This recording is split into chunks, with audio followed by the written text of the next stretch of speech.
नमस्कार दोस्तों। IT expert classes में आप सभी का स्वागत है।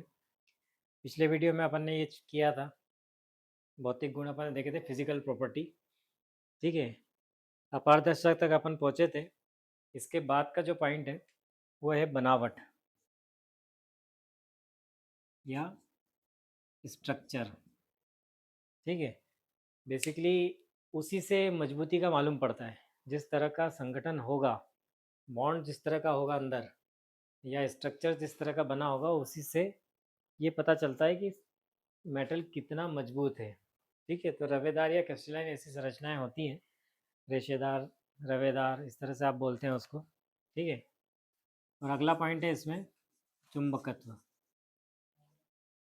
बेसिकली इसमें बहुत ज़्यादा कुछ नहीं है, इसमें सिर्फ इतना है कि धातुएं चुंबक के प्रति आकर्षण रखती है, लेकिन इनमें भी मेनली वो होती हैं जिनमें लोहे के कण पाए जाते हैं। ठीक है ना, तो इसको दूसरे तरीके से कह सकते हैं कि वे धातुएं जो चुंबक के प्रति आकर्षण रखते हैं उनमें चुंबकत्व का गुण होता है। जिन धातुएं चुंबक के प्रति अपना आकर्षण नहीं रखती है वो उनमें चुंबकत्व नहीं होता है। तो ये सभी धातुओं पर लागू नहीं होता है ना। प्राय प्राय ये उन धातुओं पर लागू होता है जिन धातुओं पर में लोहे के कण पाए जाते हैं। या शाब्दिक तौर पे या परिभाषित तौर पे अगर अपन बात करें तो इसमें सिर्फ इतना सा ही बोलना चाहिए कि जिन धातुओं में लोहे के कण होंगे उनमें ऑटोमेटिकली चुंबकत्व का गुण होगा ही होगा। ठीक है, तो ये तो थी आपकी फिजिकल प्रॉपर्टी। आज उससे थोड़ा आगे बढ़ते हैं।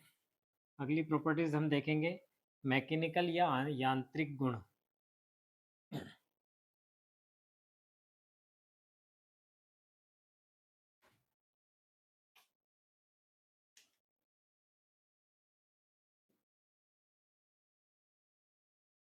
इसको वापस में गीला ज़्यादा हो गया हो।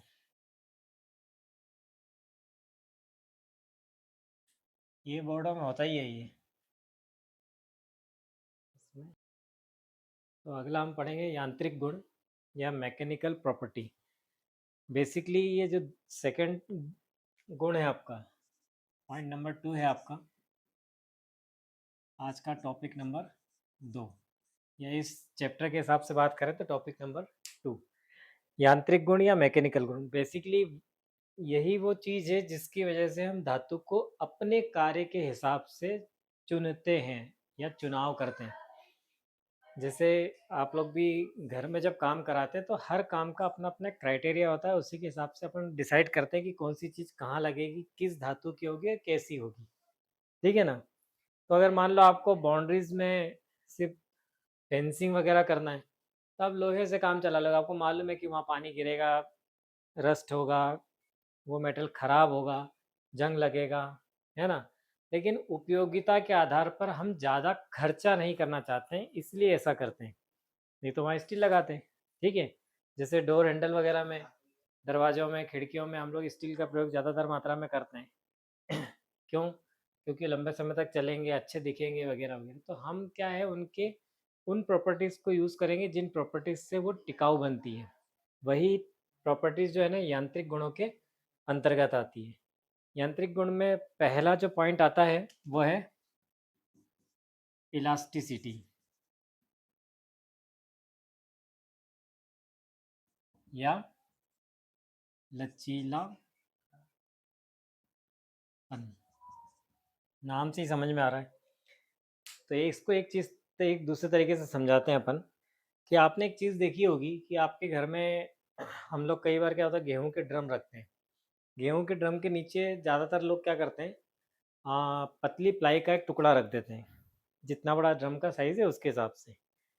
आप उसमें गेहूं भरते हैं, लोड बढ़ता है और साल भर तक तब वो टंकी हिलाने से रहे, क्योंकि रेगुलर उसमें टंकी में से गेहूं निकालते हैं, हम यूज़ करते हैं, और धीरे धीरे करके फिर एक समय टंकी खाली हो जाती है। टंकी खाली होने के बाद में जब वो टंकी को हटाया जाता है तो आप देखना वो पटिया मुड़ जाता है नीचे से, और जिस शेप में मुड़ा रहता है ना वो शेप वो बना लेता है अपना। ठीक है ना। तो ये बेसिकली क्या होता है, ये तो लकड़ी की बात हो गई। अपन मेटल में आ जाते हैं इसी को, कि जब हम मेटल की बात करें तो मेटल में भी यही होता है कि जब उस पर कोई दबाव लगाया जाता है तो अपना स्थान परिवर्तन कर लेती है, अपना स्वरूप बदल लेती है, या अपनी बनावट को कुछ समय के लिए चेंज कर लेती है। तो जब वो लोड देने पर आप लोड आप किसी भी तरह से दे सकते हो, दबाव के अगेंस्ट दे सकते हो, ताप के अगेंस्ट दे सकते हो, है ना, किसी भी माध्यम से दे सकते हो। लोड देने पर धातु जब अपना रूप परिवर्तित कर लेती है और लोड हटा लेने पर, अभी जैसे गेहूं के ड्रम में अपन ने बात किया, उसने रूप परिवर्तित नहीं किया, उसने परिवर्तन कब किया, दबाव के अगेंस्ट, उसने दबाव के अगेंस्ट मुड़ गई, लेकिन दबाव हटाने से वो वापस अपनी अवस्था में पुनः नहीं आ पाई। जबकि मेटलों में, कुछ मेटलों में ऐसा होता है कि वहाँ दबाव और ताप के अगेंस्ट जब हम उनका स्वरूप बदल देते हैं या रूप बदल देते हैं या उसकी दिशा अवस्था परिवर्तित कर देते हैं, लोड हटाने पर वो अपनी पुनः पहले जैसी अवस्था में वापस आ जाती है। तो धातु का ये जो गुण होता है इसको इलास्टिसिटी कहते हैं। रबड़ अपने घर में होता है, सभी के घरों में यूज़ होता है चोटी वगैरह, नोट के बंडल वगैरह पे लगाने वगाने के हिसाब से। तो उनकी अगर अपन बात करें तो उनमें ये होता है कि आपने देखा कि उसमें खिंचाव शक्ति लगाई, लगाने के बाद जब छोड़ दी तो वो अपनी प्रारंभिक अवस्था में वापस आ जाती है। तो हर वो धातु, जिस धातु पर हम दबाव देंगे, अभी दबाव के साथ में मैं ताप शब्द का भी इस्तेमाल करूँगा क्योंकि ताप से भी होता है, कई बार हम लोग टेम्परेचर भी देते हैं। तो दबाव और ताप ये दोनों चीज़ें इसमें शामिल होती है। तो दबाव शब्द उसमें ज़्यादा बोला जाता है कि दबाव मीन्स किसी भी तरह से दिया जाता है, ताप से दिया जाता है चाहे दबाव से दिया जाए, ठीक है ना। तो जब धातु के ऊपर कोई बल लगाया जाता है या कोई दबाव दी जाती है और वो अपना रूप परिवर्तित कर लेती है या अपनी दिशा बदल लेती है, दबाव हटाने पर वो वापस अपनी उसी अवस्था में या प्रारंभिक अवस्था में वापस आ जाती है, तो धातु के इस गुण को लचीलापन कहते हैं। ये क्वेश्चन के रूप में आपका आएगा, ठीक है ना, लचीलापन या इलास्टिसिटी। दूसरा आता है प्लास्टिसिटी। इसका नाम सुन के ही आपको समझ में आ रहा होगा कि ये क्या होगा। जिस तरह से बोला जा रहा है उसी तरह से, प्लास्टिसिटी मतलब प्लास्टिक जैसा हो जाना, ठीक है। ज़्यादातर प्लास्टिसिटी का, इलास्टिसिटी में जो चीज़ हुई है उसका रिवर्स प्लास्टिसिटी होता है। मीन्स कि दबाव और ताप के अगेंस्ट जब वस्तु अपना रूप परिवर्तित कर लेती है और उसी दबाव को वापस हटा लेने पर वो अपना रूप वापस से पहले जैसा नहीं कर पाती या वो स्थायी परिवर्तन कर लेती है, ऐसी अवस्था को प्लास्टिसिटी कहते हैं। मतलब आपने किसी पत्रे को मोड़ा, मोड़ने के बाद छोड़ दिया, छोड़ने के बाद वापस सीधा करने का प्रयास किया तो वो सीधा नहीं होगा। कुल मिला के बात ये है कि आपने दबाव देके उसको मोड़ दिया, आपने दबाव हटा लिया, लेकिन वो वापस अपनी प्रारंभिक अवस्था में लौट कर नहीं आया, तो ये धातु प्लास्टिक मानी जाएगी, है ना। तो इसको कहते हैं प्लास्टिसिटी। तीसरा पॉइंट है हमारा, यही आज का मेन टॉपिक है हमारा, टेनासिटी। ये बहुत विस्तृत और अहम चैप्टर है या अहम पार्ट है इस पर्टिकुलर एरिया में। इन दोनों का तो उतना नहीं, लेकिन हाँ इलास्टिसिटी आपको एक क्वेश्चन के रूप में मिलेगा। और इसके अलग अलग है कि क्वेश्चन से आंसर और आंसर से क्वेश्चन, मतलब आपको आंसर दे दिया जाएगा पहले और फिर पूछा जाएगा कि ये किस गुण के अंदर का आता है ना। इस तरह से क्वेश्चन बनते हैं इसके ऊपर में। लेकिन टेनासिटी बेसिकली व्यवहारिक रूप में बहुत काम आता है, ठीक है। कैसे, वो अभी बताते हैं आपको। हमने बात की है कि इलास्टिसिटी में धातु पर बल लगाया जाता है और वो अपना स्थान छोड़ने लगती है या अपना रूप को परिवर्तित करने लगती है। जैसे जैसे दबाव बढ़ते जाएगा वैसे वैसे वो परिवर्तित होती जाएगी। दबाव हटाने पर वो वापस अपनी अवस्था में तो आ जाएगी, ठीक है। टेनासिटी में ऐसे एक्चुअली क्या होता है कि वो कुछ हद तक बढ़ती रहती है। जैसे आपने दबाव बनाया, थोड़ा और लोड बढ़ाया तो फिर बढ़ी, थोड़ा और लोड बढ़ाया तो बढ़ी। उसमें एक समय ऐसा आता है कि वापस लौटने की क्षमता खत्म हो जाती है। मीन्स ये है कि हाँ वो स्थायी बदल होने लगती है। मतलब क्या होता है बेसिकली, जैसे आपने तार बनाया, उसमें लोड दिया, थोड़ा सा खींच गया, कुछ समय बाद में आपने लोड को बढ़ा दिया, वो और खींच गया, ठीक है ना। पर इस अवस्था में भी मैं वो बात कर रहा हूँ कि जैसे आपने मान लो अगर तार में लोड दिया आपने, और लोड देने के बाद में आपने तब तक लोड दिया जब तक वो स्वयं से खींचा जा रही है और छोड़ने पर वापस भी जा रही है। ये भी है, इलास्टिसिटी गुण में भी ये होता है और ये भी, इसमें टेनासिटी में भी यही गुण, ये गुण होता ही रहता है कि वो खिंचाती रहती है। एक स्थिति ऐसी आ जाती है कि वो वापस लौटना बंद कर देती है। मतलब उसके अंदर जो इलास्टिसिटी का गुण था वो खत्म हो गया, अब उसने स्थायी विरूपण ले लिया है, वो फैल गया जितना फैलना था उसको। तो एक समय के बाद में उसकी खिंचाव शक्ति लगभग शून्य हो जाती है। कि ये खिंचाव शक्ति इसलिए बोल रहे हैं अपन कि वापस नहीं जाएगा अब ये, अब इसके बाद तो आप इस पर लोड ही दे पाओगे, बस ये है। तो जिस स्टेज पर जाकर ये काम होता है, मतलब वो जहाँ से खींचना बंद हो जाती है, अब उसने विरूपण होना रोक दिया है अपना और वापस भी नहीं जाएगी, वो पॉइंट आपका यील्ड पॉइंट होगा। इसको करने का सबसे सिंपल तरीका है, आप घर पे जाओ, ये अच्छे से आपको तभी दिखेगा जब आप स्वयं करोगे इसको। मतलब इसको करने का वो है, अभी यहाँ कुछ अवेलेबल नहीं है अपने पास में, नहीं तो एक धागा लो और धागे को दोनों उंगलियों में फंसा के ऐसे बिल्कुल आंखों के सामने खींचो। खींचोगे ना तो आपको लगेगा कि कुछ हद तक ही सही, धागा बहुत ज़्यादा नहीं खिंचाएगा लेकिन कुछ हद तक ही सही वो खिंचाया। खींचने के बाद में उसके किसी एक पॉइंट पर बहुत ज़्यादा प्रेशर आपको अपने आप ही दिखेगा। उस प्रेशर पर कुछ और दबाव बनाने के बाद में वो टूट जाएगा। जब वो प्रेशर लगा था, हमको ऐसा लग रहा था कि धागा अब बस टूटने ही वाला है और यहीं से टूटने वाला, वो दिखेगा आपको हल्के-हल्के तार बाहर निकलते हुए।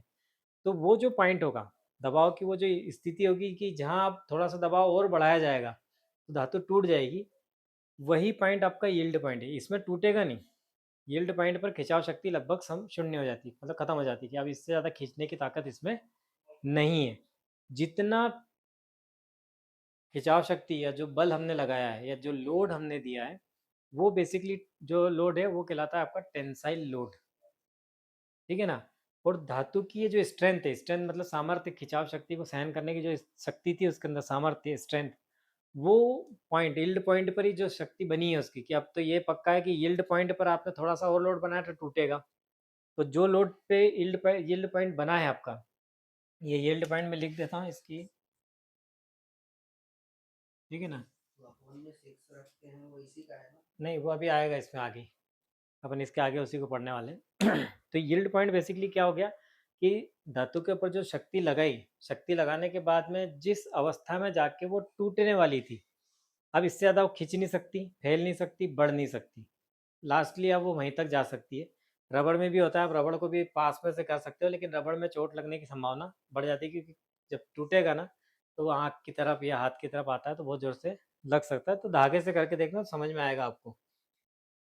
तो इसमें 3 शब्द हैं। पहला यील्ड पॉइंट, तो यील्ड पॉइंट वो कि जो जितना लोड उसने सहन कर लिया उसके बाद अब उसकी खिंचाव शक्ति पूरी तरह से खत्म हो गई। थोड़ा-सा लोड और बढ़ा देने से वो टूट सकती है। तो जो लोड दिया गया है, वो लोड कहलाता है टेंसाइल लोड।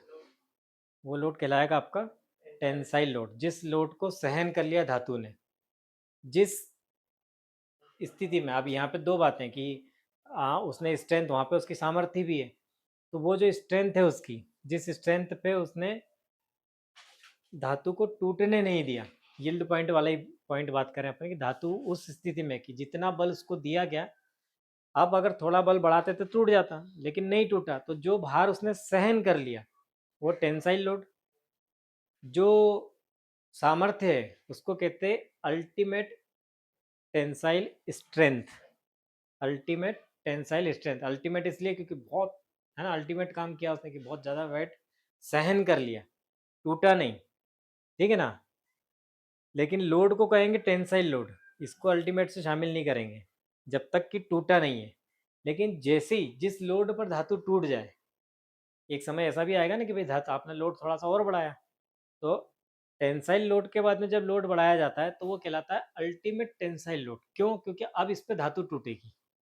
तो जिस बिंदु पे यील्ड पॉइंट के बाद में जो अगला लोड है आपका शेयरिंग लोड, उस लोड पर जब लोड, जिस लोड पर धातु टूट जाती है वो कहलाती है ultimate tensile load.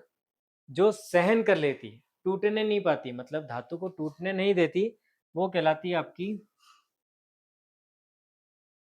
Ultimate tensile load. इसी में अल्टीमेट टेंसाइल के आगे स्ट्रेंथ। ठीक है? तो बेसिकली शक्ति, जिस शक्ति पर वो धातु को टूटने नहीं देती या जो भार वो सहन कर लेती है कि इससे ज़्यादा भार लगाने पर टूट सकती है, तो सहन करने की उसकी जो क्षमता है वो उस समय के लिए अल्टीमेट टेंसाइल स्ट्रेंथ होती है। क्योंकि अभी इतना महत्वपूर्ण है कि भैया बहुत ज़्यादा लोड मुझ पे आ गया, उसके बाद भी मैं इसको सहन कर रहा हूँ, तो ये तो एक अल्टीमेट गुण है मेरे में, इसलिए वो अल्टीमेट शब्द जुड़ा जुड़ा है इसके अंदर। टेंसाइल इसलिए क्योंकि खिंचाव शक्ति है, खींच ही रहे हैं उसको, लोड देना मतलब खींचना है। कैसे भी अभी हम छत पे जाके रस्सी बांध रहे हैं तार सुखाने के, मतलब कपड़ा वपड़ा सुखाने के लिए, तो वो भी ताकत लगा के अपन पूरी रस्सी को सीधी करने के चक्कर में लगे रहते हैं।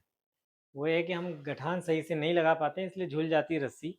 और दूसरा, ताप के अगेंस्ट वो धीरे धीरे नमने लगती है तो अपने आप ही ढीली हो जाती है वो एक अलग मैटर है। लेकिन अब वहाँ पे आप ये देखा होगा आपने कि खींचने के बाद में पूरी ताकत से खींचते खींचते एक समय ऐसा आएगा कि वो टूट जाएगी। हम किसी पेड़ पर कोई फल तोड़ने गए हैं, तो ऊंचाई पर है, हमने हाथ पकड़ के एक डाली उसकी पकड़ ली, अब डाली को नीचे खींच रहे हैं हम, तो एक स्थिति आती है ना कि आपको खुद से फील होता है कि आप ज़्यादा और ज़्यादा नीचे खींचूंगा तो ये टूट जाएगी। तो जिस अवस्था में वो नहीं टूट रही, सहन कर ले रही है, वो अल्टीमेट टेंसाइल स्ट्रेंथ। जिस लोड पर ये काम हो रहा है वो कहलाता है टेंसाइल लोड। और जब वो टूट गई, मतलब फिर आपको लग गया कि टूटने वाली है, लेकिन फिर भी आपने एक प्रयास और किया कि चलो यार थोड़ा सा, अगर थोड़ा सा आ जाए तो मैं, तो फिर आपने ताकत लगाई थोड़ी सी, अपना जो बल था उसको और बढ़ा लिया। तो जिस बल पर वो तार टूट गया वो कहलाता है अल्टीमेट टेंसाइल लोड। ये बहुत काम की चीज़ है। इसलिए काम की चीज़ है क्योंकि लिफ्टिंग टेकल्स में अभी अपन होज वगैरह पढ़ेंगे आगे जाके, तो होस्टिंग वगैरह में जो भी बल का प्रयोग करता है, तार मतलब सीलिंग रोप वगैरह, इसमें इसमें उन सब में इसकी बहुत इंपॉर्टेंस है। उसी के हिसाब से हम लोड को कैप्चर करेंगे, खींचेंगे या लोड देंगे। आपने देखा होगा कि जेसीबी वगैरह सबके अपने टन बने होते हैं, 10 टन का जेसीबी, 5 टन का जेसीबी, 4 टन का, 3 टन का, 2 टन का। ये सब क्यों बने? ये बने इसलिए है क्योंकि वो मालूम है कि किस अवस्था में जाके काम होगा और टूटेगा। तो यहाँ पर बेसिकली क्या है कि जो भी वर्किंग लोड होता है वो हमेशा 6 टाइम लूज करके दिया जाता है, लिखा जाता है। ठीक है, तो ये जो टेंसाइल लोड होता है ना, इसी से काउंट करके चलते हैं। अल्टीमेट टेंसाइल लोड वो होता है जिसमें टूट गया, लेकिन टेंसाइल लोड जो होता है उसी के 6 टाइम रिड्यूस करके वर्किंग लोड दिया जाता है। ये इसमें मेन चीज़ रहती है इसमें। तो बेसिकली यहाँ पे कुछ नहीं हुआ है कि जब स्ट्रेंथ की बात करते हैं तो स्ट्रेंथ वो होता है ना, इसको स्ट्रेंथ लिखते हैं यहाँ पे। अभी इसको मिटा दूँ तो दिखेगा आपको, तो ये आपको मिल जाएगा यहाँ पर।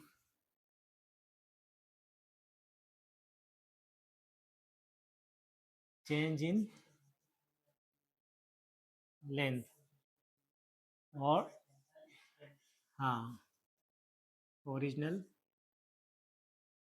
लेंथ। मैं इंग्लिश में इसलिए लिख रहा हूँ, हिंदी में थोड़ा सा बड़ा हो जाएगा वही, है ना, आकार में बदलाव और प्रारंभिक आकार वगैरह, जो मूल आकार है, स्वाभाविक आकार। हालांकि ये हिंदी में ही पेपर ज़्यादा आते हैं, ये सबसे बड़ी समस्या ये हिंदी की है वहाँ पर।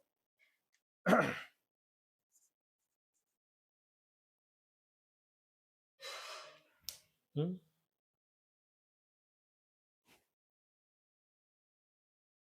लिख लो, इसको लिख लो।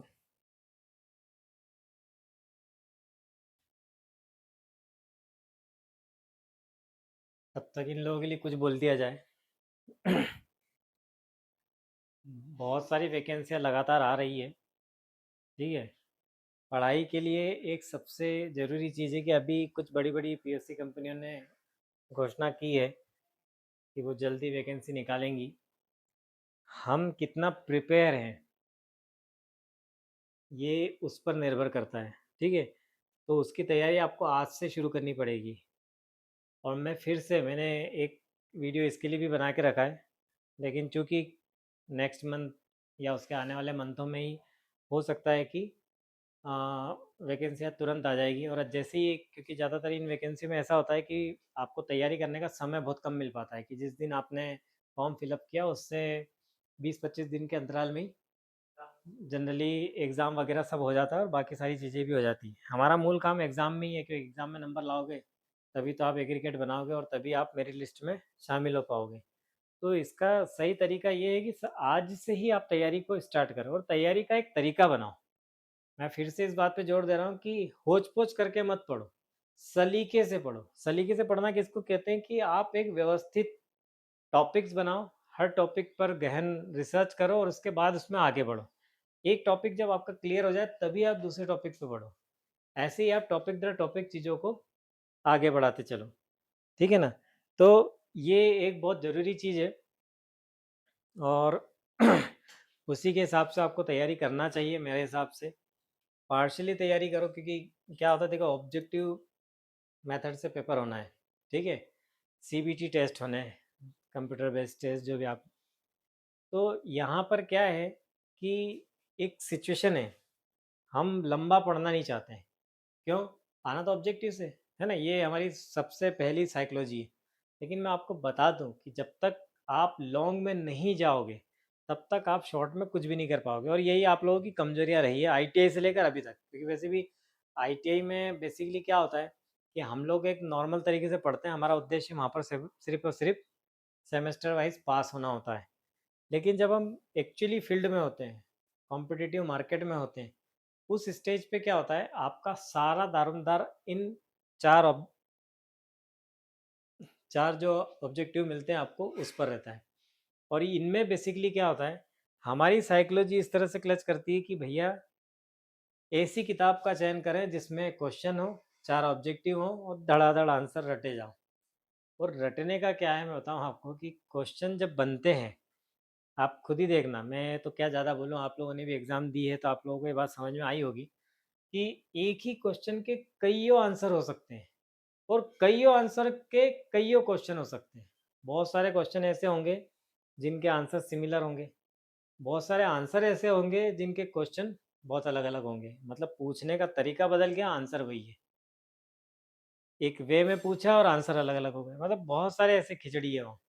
थ्योरी में ये ज़्यादातर होता ही होता है ऐसा। और तब हम फंस जरूर जाते हैं क्योंकि हमारे पास में प्रारंभिक तौर पे पढ़ाई का जो लेवल है, या जिस लेवल या जिस स्थिति में हम उसको पढ़ते हैं, उस अवस्था में अगर हम बात करें तो हम कभी भी, है ना, पर्टिकुलर पॉइंट टू पॉइंट पर खड़े नहीं हो पाते हैं। मेरा कहने का मतलब यहाँ पर ये जो मैंने इतना रगड़ा बोला ना आपको, जो आपको आधा अधूरा समझ में आया होगा, उसका सिर्फ एक मीनिंग है कि क्वेश्चन का आंसर लगाने के बाद भी मन के किसी कोने में आपको ये फील होता है कि भैया पता नहीं ये सही है कि नहीं।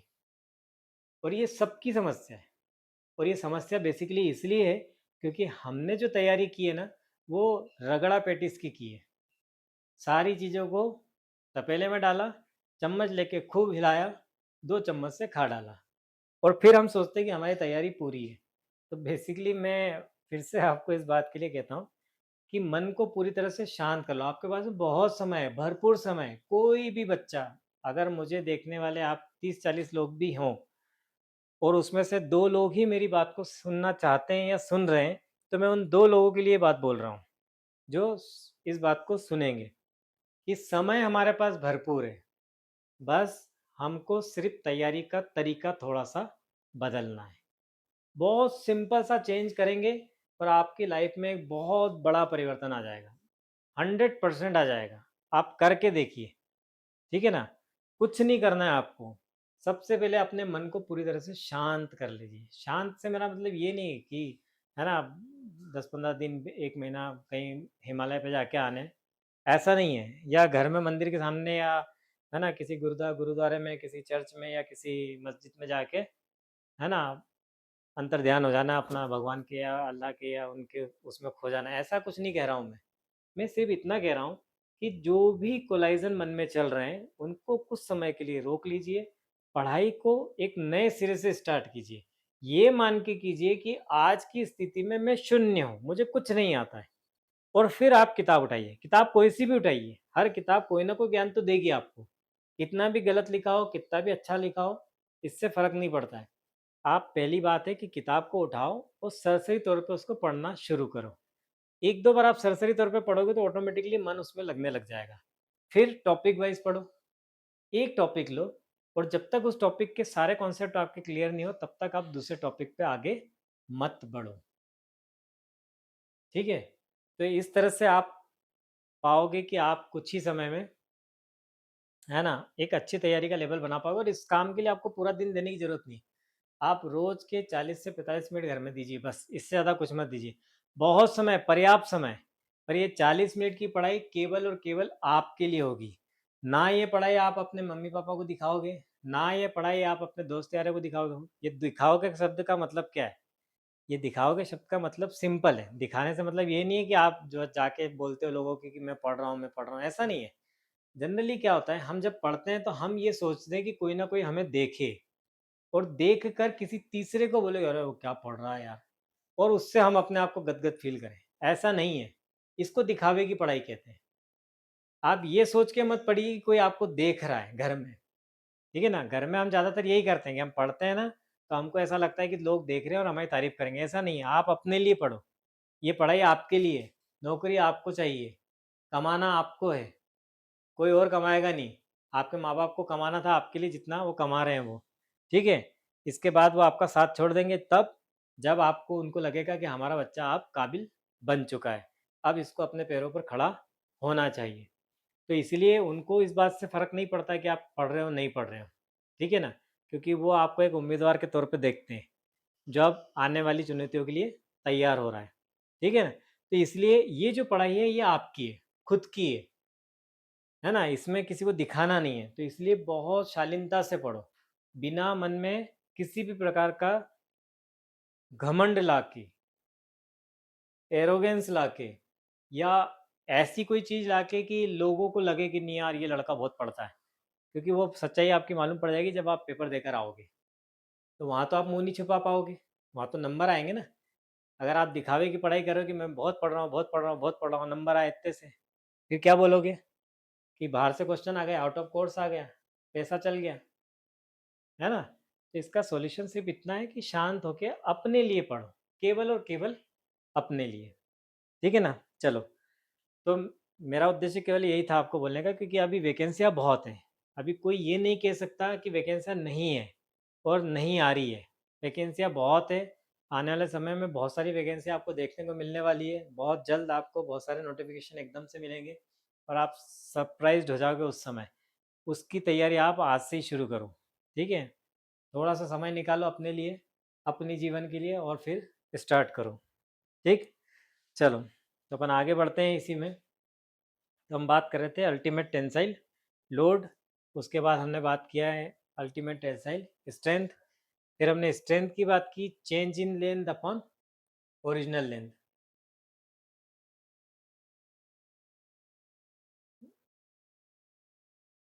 ठीक है, तो स्ट्रेंथ का मतलब यहाँ पे कि सहन शक्ति उसकी बता रही कि ओरिजिनल लेंथ से जो जो लंबाई थी ओरिजिनली, दबाव डालने के बाद या लोड लेने के बाद में वो वो मुझे बहुत डिस्टर्ब कर रही है ना? 2 मिनट उसकी सुन के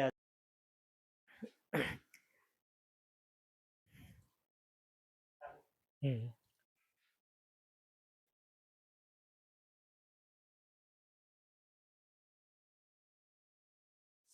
टोटली ब्लैंक हो गया मैं। चलो, घर में कुछ बच्चों के कारण डिस्टरबेंस पैदा हुआ और मैं कुछ समय के लिए पूरी तरह से उनकी बातों में ब्लैंक हो गया था। चलो उसमें आगे बढ़ते हैं अपन। तो मैं वही कह रहा था आपसे कि बहुत ज़्यादा क्रिटिकल नहीं है, हर वैकेंसी आप बहुत इजी वे में निकाल सकते हो, कोर्स बहुत ज़्यादा नहीं है। आप अगर मन लगा के पढ़ोगे तो आप 1.5 से 2 महीने में आपका पूरा कोर्स ख़त्म कर सकते हो रिवाइज के साथ में, तो आप इजीली उसको कर पाओगे, ठीक है ना? तो बीच में कुछ व्यवधान उत्पन्न हुआ था इसलिए हम आगे नहीं बढ़ पाए। अभी वापस से इसको आगे बढ़ाते हैं कि हम बात कर रहे थे वापस से इसको, है ना? सरसरी तौर पे यील्ड पॉइंट वो, है ना? आप लोग जब भी चर्चा कर रहे थे, आप लोग डिस्कस कर रहे थे आपस में, जो लोड लगाते हैं, लोड लगाने के बाद में जो खिंचाव शक्ति ख़त्म हो जाती है, ठीक है ना? अब ये मेरे पास में एक आइटम है, पर ये हालाँकि वैसा नहीं है, ये टूटेगा नहीं मेरी ताकत लगाने से, लेकिन मुझे फ़ील होगा कि बस इससे ज़्यादा मैं इसको खींच नहीं पा रहा हूँ। तो इसने खिंचाव शक्ति का विरोध किया है। जिस पॉइंट पर इसने ये काम किया है वो कहलाता है आपका यील्ड पॉइंट। जितना लोड इसने सहन कर लिया है ना? जो बल मैंने इसको दिया है वो कहलाता है टेंसाइल लोड। और जितना लोड इसने सहन किया, इसकी सहन करने की जो क्षमता थी वो कहलाएगी अल्टीमेट टेंसाइल स्ट्रेंथ। अगर मान लो मेरे इस लोड के बाद जो लोड लगेगा और उस पे ये टूट जाए, तो टूटने का जो, है ना, साउंड है या जो टूटने का जो लोड है वो कहलाएगा आपका अल्टीमेट टेंसाइल लोड, ठीक है ना? उसी को अपन ने लिखा है यहाँ पर कि स्ट्रेंथ वो होता है कि change in length upon original, मतलब जो स्ट्रेंथ उसकी है वो लोड देने के साथ में जो उसने अपने आकार में परिवर्तन किया है वो, ठीक है? स्ट्रेस, स्ट्रेस मीन्स कि इसको इस दूसरे तरीके से समझो कि आप कोई चीज़ टोइंग कर रहे हो, ज़्यादातर गाड़ियों में होता है ऐसा। मैं अभी इसको समझाता हूँ।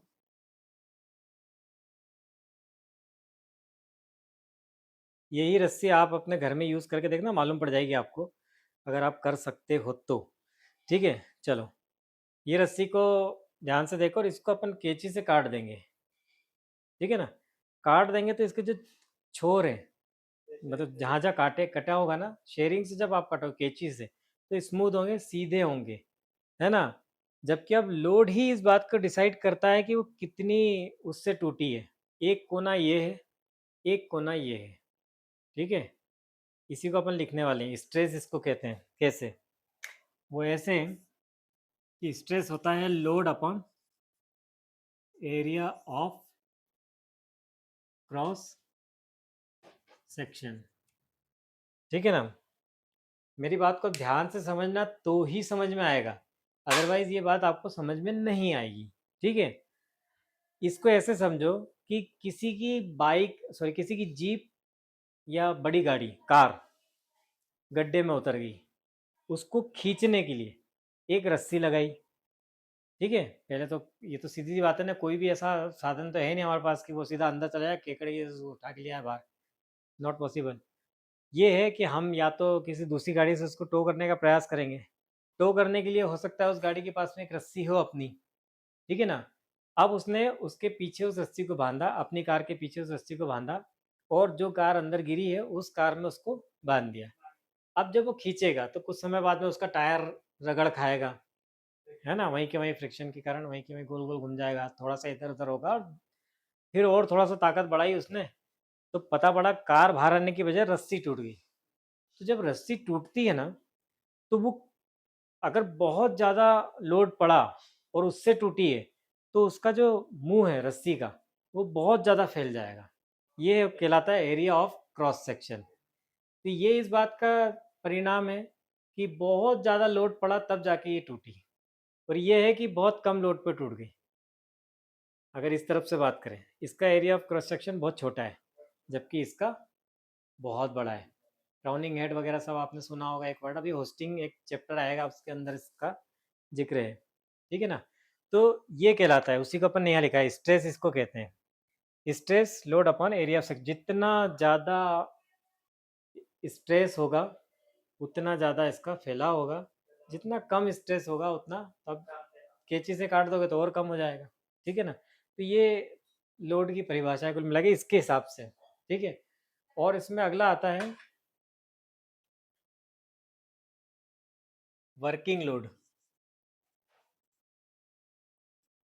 ये कहलाता है अल्टीमेट टेंसाइल लोड अपॉन 6, ठीक है ना। टूटने वाला जो लोड था उसका 6 टाइम, ठीक है ना। अल्टीमेट टेंसाइल लोड है ये, मैंने शॉर्ट में लिख दिया यूटी लोड। वर्किंग लोड ये ऐसे बनाया जाता है, क्योंकि आप क्रेन वगैरह की बात करें अपन, तो अगर मान लो कहीं पर अगर आपको ये दिया गया है कि इस क्रेन की क्षमता 10 टन की है, तो एक्चुअली उसकी क्षमता जो है ना 10 × 6 होगी, मतलब 60 टन की होगी। लेकिन लिखा क्या जाएगा, 60/6 कर देंगे तो 10 टन। क्यों? क्योंकि अल्टीमेट टेंसाइल लोड अपॉन 6 होता है। ये क्यों होता है, इसका कारण सुन लीजिए पहले। क्योंकि देखो क्रेन चलाने वाला भी इंसान ही है, कई बार रिस्क लेके काम, अभी आप कार में 7 सीटर कार लिया आपने, भर लिए उसके अंदर 14-15 लोग, और ऐसा होता है अगर आपके घरों में शादियाँ वादियाँ होगी तो आप वो काम करोगे जो आप सोच ही नहीं सकते, ठीक है ना। उसके बाद भी कार ने खींच लिया और फिर हम कहते हैं अरे कार क्या दमदार है यार मेरी, वो दमदार नहीं है, वो इसी फॉर्मूले पे काम करते हैं सभी जगह। बाइक भी आपकी 2 लोगों के हिसाब से बनाई गई है, फिर भी हम 4-4 बिठा लेते हैं, 5-5 बिठा लेते हैं, उस पर से 2 बैग और टांग लेते हैं, क्योंकि बाइक बनाने वाला भी ये जानता है कि हम लोग, है ना, क्या कर सकते हैं, ठीक है। तो क्रेन बहुत अहम किरदार निभाती है अंदर शॉप फ्लोरों में, क्योंकि उस पर बहुत बड़े बड़े लोड निकलते हैं। और आपको जानकर बड़ा वैसा लगेगा कि जब ऐसा में कोई एक्सीडेंट होता है तो सोचो 10-20 टन का आइटम आपके ऊपर गिरता है, इंसानों के ऊपर, और चूरा चूरा हो जाती बॉडी। मैंने अपने आंखों से देखी है, इसलिए बता रहा हूँ, ठीक है ना। तो इसीलिए गलतियाँ ना हो, क्योंकि गलतियाँ आदमी कितना करेगा, 1 टाइम, 2 टाइम, 3 टाइम, 4 टाइम, ऐसे में गलतियाँ करेगा। तो इसको 6 टाइम तक रखते हैं, ताकि क्या होगा कि वो जितना भी मैक्सिमम सोच ले, क्रेन उसके आसपास काम कर पाएगी, ठीक है ना। तो इसीलिए जो लोड दिखाया जाता है उससे वो 6 गुना ज़्यादा पे काम कर सकती है, लेकिन लिखा जाता है उसको 6 गुना कम करके, ताकि हम कितनी भी भूल करते हैं, जैसे 10 टन का क्रेन पे लिखा हुआ है ऊपर, तो कई बार क्या होता है कि 11 टन या 12 टन का जाब आ गया, तो भी ऑपरेटर रिस्क लेता है कि चलो निचली हाइट पर ले चलूँगा मैं, ठीक है ना? तो इस आधार को ध्यान में रखते हुए वो क्या करेगा, 12 टन का उठा लेता है। कभी वो हो सकता है 20 टन का उठा ले, क्योंकि 12 उठा लिया है तो सोचता है कि 15 भी उठा लेगा, 15 उठा लिया तो 20 भी उठा लेगा। तो ऐसे करके वो 2-4 स्टेज आगे बढ़ जाता है, और वो जितनी भी मैक्सिमम स्टेज, क्योंकि बहुत ज़्यादा 60 तक तो जाएगा नहीं, है ना? अब उस क्रेन क्रेन जो है ना 60 टन पर जाके टूटेगी, तो वो कितना भी सोच ले इतना आगे तक तो नहीं सोच पाएगा। इससे क्या होता है, एक्सीडेंटों की संभावना संभावना कम हो जाती है। तो ये इस काम से आता है, ठीक है ना? तो ये बहुत ज़बरदस्त बात थी, इसीलिए इसमें बहुत टाइम भी लगा, ये बहुत बड़ा पॉइंट भी था अपना, ये समझाने वाला पॉइंट भी था। और जो समझ रहे हैं, मैं उनसे फिर से रिक्वेस्ट करूँगा कि आप मैसेज के थ्रू ज़रूर पूछिए, आपको ज़रूर रिप्लाई मिलेगा। आपकी जो भी क्वेरी होगी मैं ज़रूर सॉल्व करूँगा उसको, है ना? मैं ऑनलाइन के हिसाब से बहुत कच्चा हूँ, इसलिए क्योंकि मैं बहुत, है ना, कल भी मैंने आपको इस बारे में बताया था, क्योंकि मुझे बच्चे नहीं दिख रहे, तो मुझे ये समझ में नहीं आता कि कितना समझ में आ रहा है उन लोगों को। क्योंकि अब हमने इसको ऑफलाइन से जोड़ दिया है, तब बच्चे मेरे सामने हैं, तो मुझे समझ में आता है कि इनको जो समझ में आ रहा है या इनको जो समझ में नहीं आ रहा, वो भी आपको भी नहीं आ रहा है। ठीक है ना? तो उसी हिसाब से मैं दोबारा, दोबारा, दोबारा बोलता रहता हूँ। मेरा सिर्फ़ एक ही उद्देश्य है कि जब तक समझ में नहीं आएगा, तब तक हम आगे नहीं बढ़ेंगे। ठीक है ना? तो आज हम ये सिर्फ़ 3 ही पॉइंट करेंगे। आप इन तीनों पॉइंटों को अच्छे से समझ लीजिए। इनमें अगर आपको कोई समस्या है तो आप तुरंत बताइए। नेक्स्ट क्लास में उसको दूर कर दिया जाएगा। इसी के साथ आज का ये कथावाचन यहीं समाप्त।